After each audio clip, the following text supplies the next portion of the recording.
तो एसी और फ्रिज में गैस लीक क्यों होती है, तो इसके ऊपर मैं आपको वीडियो बनाने वाला हूँ। यानी कि आज इसी टॉपिक पर वीडियो बनेगी और मैं आपको कुछ पॉइंट बताने वाला हूँ कि एसी की गैस या फ्रिज की गैस क्यों लीक होती है।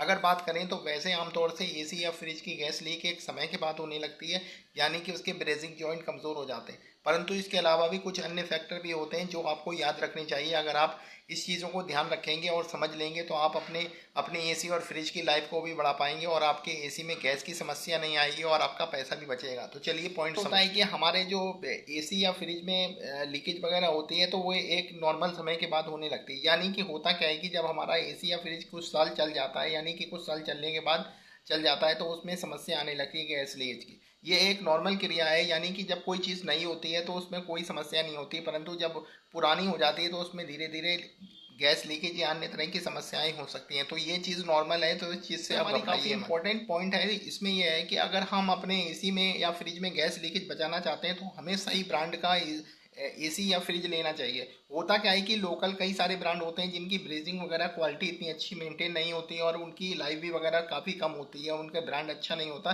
तो यहाँ पर आपको मैं एक चीज़ रिकमेंड करूँगा, सबसे पहले आपको अच्छे ब्रांड का एसी या फ्रिज को चुनाव करना है। अगर आप एसी की बात करें तो आपको बहुत सारे ऑप्शन मिल जाएंगे, जैसे आपका सैमसंग हो गया, हायर हो गए, वोल्टास हो गए और डाइकिन और हिटाची वगैरह हो गए। बाकी एक चीज़ को याद रखें कि आप पहले जानकारी ले लें। जानकारी अपने यार दोस्त से ले सकते हैं, गूगल से ले सकते हैं। और जब आपको मालूम जानकारी होने के बाद ही आप एसी को लें। ये नहीं कि आपने आपने बजट अपना तैयार करा और जो है ना बिना पूछे किसी से भी जाके मार्केट में जाके आप एसी को ले लें, फ्रिज को ले लिया है, लेके आ रहे हैं। परंतु ये होता है कि जल्दबाजी का, हमेशा कहते नहीं है कि जल्दबाजी का सौदा अच्छा नहीं होता। तो जल्दबाजी ना करें, पहले अच्छे से राय ले लें और उसके बाद ही अपने बजट को तैयार करके और अपने एसी या फ्रिज का चुनाव करें। और ब्रांडेड लेंगे, हाँ थोड़ा सा महंगा ज़रूर पड़ता, परंतु उसकी क्वालिटी अच्छी होती है और उनकी सर्विस वगैरह भी अच्छी। ब्रेजिंग जॉइंट अगर सही तरीके से नहीं लगे हुए, यानी कि ब्रेजिंग जॉइंट हमारे कमज़ोर लगे हैं और अच्छे से क्लीनिंग वगैरह करके ब्रेजिंग जॉइंट नहीं लगे, तो यहाँ पर अधिकतर ये संभावना हो सकती है कि आपके जॉइंट्स के पास से लीकेज हो जाए। या ऐसा नहीं है कि आपने टाँका लगाया और उसके बाद आपका 1 से 2 दिन में लीकेज कर गया।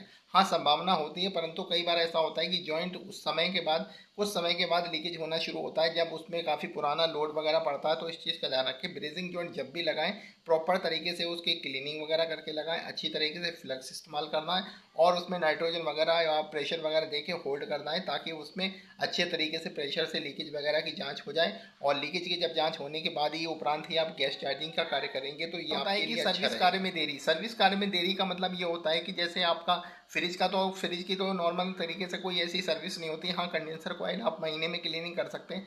वहीं अगर आप विंडो स्प्लिट एसी का इस्तेमाल कर रहे हैं तो आपको अपने एसी की सर्विस को सही समय पर करवाना चाहिए। ये सही समय आपका मार्च अप्रैल, यानी कि जब आप एसी को स्टार्ट करते हैं तब आपको करवा लेना चाहिए।